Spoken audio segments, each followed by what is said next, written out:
Welcome to Wednesday, June 24th, 2020. Your day weather podcast is going to be talking about a Pacific cool front coming Thursday and Friday. That'll bring a little bit of a change in the weather. It's still going to be quite warm today and Thursday. A little bit of desert air is getting pushed in. So for the high plains and Rocky Mountain West, it's going to be pretty warm. There'll be a couple of thunderstorms popping up today. We had a few yesterday. There'll be a few today, not many. But a cold front will bring a better chance of showers and thunderstorms, especially late Thursday and into Friday. This will cool us off a little bit, especially you'll notice it being cooler on Friday. And some areas are actually going to get some rain that haven't had rain in a while, especially parts of Wyoming that really need some rain.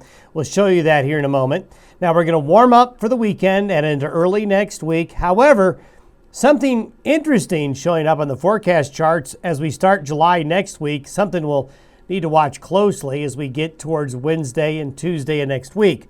First of all, this is where we are today. The upper level wind pattern is showing a westerly flow, but also a little southwesterly flow into the region. So we got a little bit of desert air coming up here right now. Not a real big push, but it is going to make it warmer. If you notice the dip right here in the pattern, if we follow the contours, this is a cool front and a trough of low pressure that is sliding southeast and will be moving in during the day Thursday into Friday. The end result will be cooler temperatures and some showers and thunderstorms. By Thursday afternoon, the front is about here, and the timing of the front is going to coincide with the warmest part of the day here, which means it'll be easy to get showers and thunderstorms triggered, and we're going to have a few thunderstorms on Thursday that could get strong to severe, something we'll watch out for. This is the forecasted rainfall, or areas that should have a chance of rain, between now and Saturday. Notice we've got an area of showers and thunderstorms here. We hope that comes to fruition. We think it will. They could really use the rain there. This is the area here that really needs some rain.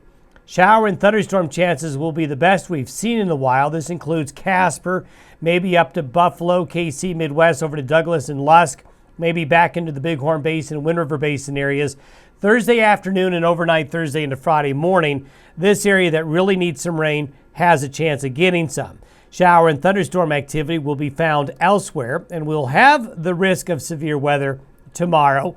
The bullseye of the severe weather may be in the eastern Dakotas, but notice we have the marginal risk getting further west into Wyoming, western Nebraska, and maybe down into northern Colorado as well. So a few strong thunderstorms can be expected late Thursday and Thursday night. Now, by the middle of next week, this is July 1st, Wednesday. Look at this. We got an upper low parked over the central and northern Rockies. Now, take this with a grain of salt. It may not nearly be as strong as the model shows you. As I like to say, all models are wrong. Some are useful. But we may start July off with, well, cooler weather. In fact, look at this. These are our temperatures relative to normal for July 1st. Again, take with a grain of salt. But I think the trend towards the Tuesday, Wednesday time of next week could really be much cooler. And July may start off with a better chance of showers and thunderstorms as well. Now, there's been a lot of hullabaloo in the news over the last few days about a dust cloud.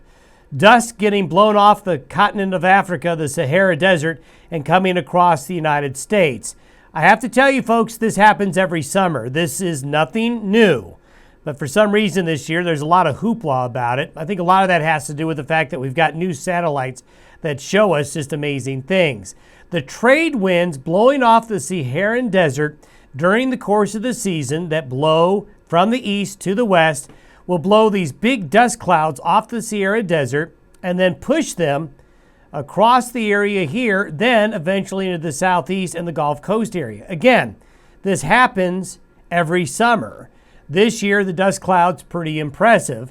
It has a lot of things that it can do, give you great sunsets, but also these dust clouds can also impede hurricane and tropical storm development over time. And this is something that you're going to see during the normal course of a summer. The desert sands and dust blow off in those trade winds and then across the area here. Notice too, this is where hurricanes tend to form during the course of hurricane season. It's that same pattern with the trade winds into this part of the world here. Thanks for listening and watching the Day Weather Podcast. Talk to you on Thursday.